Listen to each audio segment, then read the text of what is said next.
Salut! Aujourd'hui, je vais te parler d'une expérience que j'ai eue dernièrement avec la vente sur eBay. Ça fait... en tout cas, ça fait très longtemps que je suis client sur eBay. J'ai fait beaucoup de transactions sur eBay. J'ai acheté beaucoup de choses. Moins dernièrement, mais... il y a très très très longtemps, j'achetais déjà sur eBay. Et... j'ai toujours trouvé le système de eBay génial, hein, parce qu'on peut acheter de n'importe qui, de n'importe où dans le monde, et il y a une confiance qui se crée grâce au système de eBay de notes du vendeur. Mais j'avais jamais été vendeur sur eBay. Et tu vois, je me débarrasse de plein de trucs ces temps-ci, et je les affiche à vendre sur Facebook Marketplace parce que ça fonctionne bien, sauf que ça a ses limites. Ça a ses limites parce que ça se limite aux gens qui habitent autour de chez nous. Donc, parfois, tu ne peux pas avoir le prix que tu sais que ça vaut parce qu'il n'y a juste pas personne qui est intéressé à cet article-là autour de chez toi. Et donc, soit tu peux pas avoir le prix que tu veux, ou soit tu peux pas le vendre du tout parce que ça intéresse personne autour de chez toi. Tandis que quand tu vends sur eBay, ben, tu peux vendre à n'importe qui autour de la Terre. Parce que c'est une plateforme qui est internationale, tout le monde connaît eBay, tout le monde peut acheter sur eBay, et plusieurs personnes recherchent sur eBay des articles rares. Donc, si tu as quelque chose de rare à vendre, tu le mets sur eBay, il y a quelqu'un qui va l'acheter. Et ce qui est génial, c'est qu'il y a même le système d'enchères. Alors, techniquement, si tu vends ton article à l'enchère, tu vas le vendre à celui qui est prêt à te donner le plus. Ce qui fait en sorte que tu vas le vendre au prix que ça vaut réellement. Hein, parce que le prix que ça vaut réellement, c'est le prix que qu'une personne est en ce moment prête à mettre le plus dessus. Alors, vraiment, c'est génial comme système. Alors, je me suis mis à vendre sur eBay. Je me suis mis à vendre mes articles. Désolé, on va mettre ça en mode ne pas déranger. Ah, c'est une vente sur Marketplace. Tu vois, ça c'est un truc qui m'énerve, des ventes sur Marketplace. Je viens de mettre un truc à vendre. Le fameux Sonos Roam qui est là, j'ai fini de faire mes vidéos avec, je le mets à vendre. Et il y a souvent la fameuse question « Bonjour, cet article est-il toujours disponible? » Oui, et je l'ai écrit en plus dans la description, parce que je suis tanné qu'on me pose cette question-là. Oui, l'article est toujours disponible. Oui, j'écris que si l'annonce est toujours en ligne, c'est que oui, c'est toujours disponible. Mais on finit toujours par me poser cette foutue question. Et pire que ça, des fois, ils répondent même pas après ça. En tout cas, c'est un côté qui m'énerve. Et il y a moins de ça sur eBay. Il y a moins de ça. Alors, on met le truc en vente, on prend des photos, on choisit un prix et en général, les gens font juste acheter. Ça va bien. C'est le fun.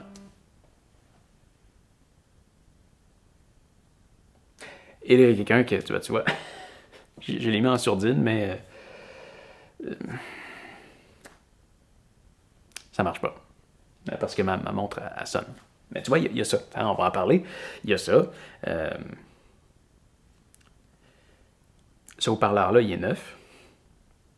Et je l'ai affiché 50$ de moins que son prix d'origine. Soit une économie de 18%.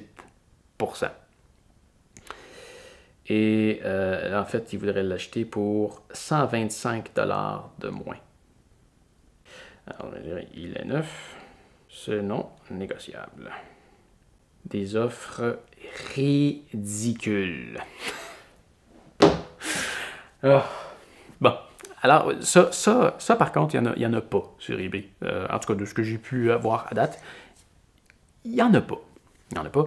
Et ce que j'ai mis à vendre, ça s'est vendu rapidement. En fait, j'ai mis des enchères d'une semaine et il y a des enchères qui se font et ça se vend bien, ça se vend rapidement. Et c'est génial. C'est génial. Il n'y a pas aussi le côté je vais venir le chercher cet après-midi Je vais venir le chercher demain matin finalement. Ah, j'ai un empêchement, je vais passer cet après-midi. Ah non, je suis pris au bureau, je vais venir en soirée. Ah, je suis parti en vacances, je pourrais pas venir le chercher. Il y a beaucoup d'avantages à vendre sur eBay. Mais, mais, c'est pas pire ces temps-ci, je sais pas si ça va être comme ça pour toujours, ça coûte rien mettre une enchère sur eBay. Normalement, il y a un petit frais là, d'1 ou 2 dollars, dépendamment du type d'annonce que tu fais. Mais ces temps-ci, tu peux mettre 2000 articles par mois sans frais. C'est génial, c'est génial. Mais, faut pas que tu oublies que tu as le transport à payer. Ça, c'est un frais que tu vas avoir à payer tout de suite au départ. Et si tu es au Canada, le transport, ça coûte cher. Donc, c'est certain que ça fait partie de ton prix. Tu peux mettre un prix de transport, mais la personne, elle va quand même le payer. Donc, si ton prix de transport est élevé, ton article va se vendre moins cher.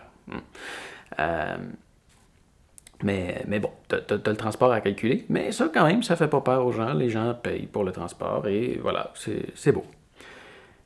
Mais, tu as aussi une commission à verser à eBay et tu as aussi un frais de transaction par PayPal. Donc, il faut que tu prennes en compte aussi que, bon, disons que tu vends un article 100 $. Tu vends un article 125 $, incluant le transport que tu as séparé. Donc, tu vas payer 25 $ en transport pour l'envoyer. Il te reste 100 $. À ça, tu vas avoir un frais de transaction de 30 sous plus 2,9 % de PayPal, parce que tu vas toujours te faire payer par PayPal, quoique là, il change ça a l'air pour les paiements eBay, mais ça, j'y reviens plus tard. Donc, tu as 3% à payer à PayPal.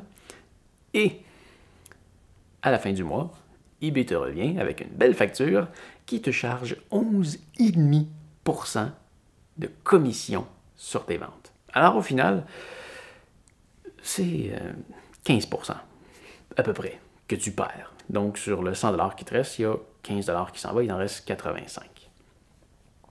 C'est quand même beaucoup.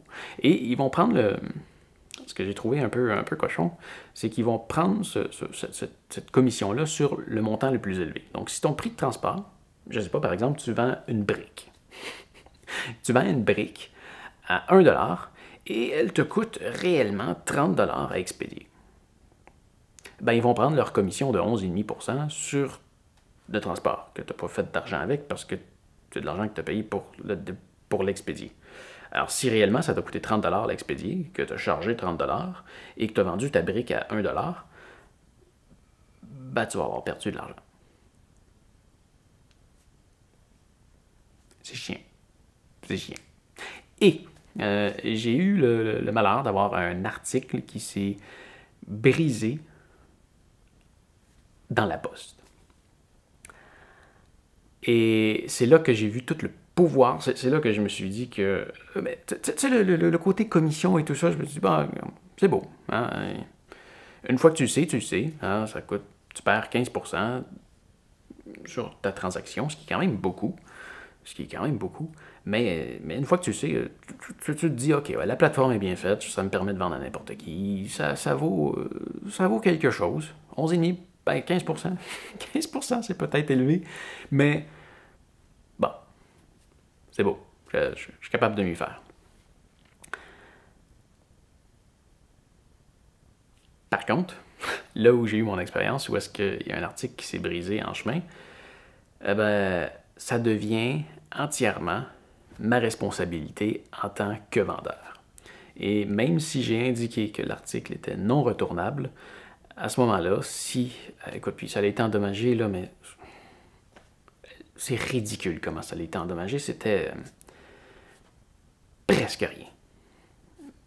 Alors, je lui ai offert une compensation de, disons, 10% de la valeur de l'article. Et il a refusé. Il voulait me le retourner. Et selon les politiques d'eBay, s'il veut me le retourner parce qu'il est endommagé dans le transport, je suis obligé de le reprendre. Et attention, je suis même obligé de payer les frais de transport. Donc, je suis obligé de lui imprimer une étiquette pour qu'il puisse le coller sur la boîte et me le retourner. C'est totalement à mes frais. Donc, je lui ai offert plus. Je me suis ostiné jusqu'à temps qu'on arrive à une entente. Là. Mais bon, hein? Je voulais pas revoir l'article. En fait, si je reprenais l'article, avec le prix de transport et tout, là, je faisais rien. Donc, j'étais aussi bien d'y laisser, d'y rembourser au complet, ça revenait à la même chose. Mais ce qui est complètement fou, c'est dès que l'acheteur fait une requête de retour, eBay va saisir le montant total sur mon compte PayPal. Mon compte PayPal était vide, alors je suis tombé en négatif, avec une menace de recouvrement. Et il disait aussi que ça pouvait aussi bloquer mes transactions qui passent par PayPal. Donc, quand je paye mon compte Netflix, ces patentes-là, ben, ça allait se couper. Je pourrais aussi ne plus recevoir d'argent. Il y a des ventes affiliées que je fais il y a des ventes affiliées que je fais avec mes liens, il y en a certains qui vont me payer par PayPal. Ils pouvaient carrément bloquer mes paiements. Ça va loin. Tout ça parce que la personne a fait une demande de retour. Et la demande de retour, on était obligé de la faire comme ça parce que je ne pouvais pas de moi-même juste lui donner le montant qu'on s'était entendu. Il fallait absolument qu'il fasse une demande de retour pour que je puisse lui envoyer. Mais après ça, je ne pouvais pas y envoyer parce que mon compte PayPal était en négatif. Une histoire de fou. Mais je trouve ça fou que eBay puisse venir saisir un montant sur le compte PayPal. Et où j'ai dit que je décrochais complètement tantôt, c'est que maintenant, à partir de hier, le 15 juin, eBay ne veut plus passer par PayPal. Ils veulent faire les paiements eux-mêmes et déposer l'argent dans notre compte. Et j'ai dû parler à un préposé chez eBay pour finalement enfin réussir à rembourser la personne. Et je lui ai demandé, tant qu'à être là, je lui ai dit maintenant, si tu veux que je te donne mon compte de banque, est-ce que tu vas pouvoir faire la même chose dans mon compte de banque? Ça veut dire aller saisir l'argent directement dans mon compte de banque si jamais il y a une requête de retour. Et elle m'a dit que oui. Alors non, il n'est pas question que je donne accès à mon compte de banque à eBay. C'est merveilleux quand tu es un acheteur, mais quand tu es un vendeur, disons que quand tu vends ton article, tu le vends avec un bat de baseball que tu donnes à la personne et que tu lui donnes le pouvoir de s'en servir. C'est un peu comme ça que ça marche. Je trouve ça un peu fou. Je trouve ça vraiment fou. Bref, j'ai enlevé toutes mes annonces de eBay et je ne vendrai plus sur eBay. Et je vais continuer à vendre sur Marketplace et recevoir des offres ridicules. Voilà.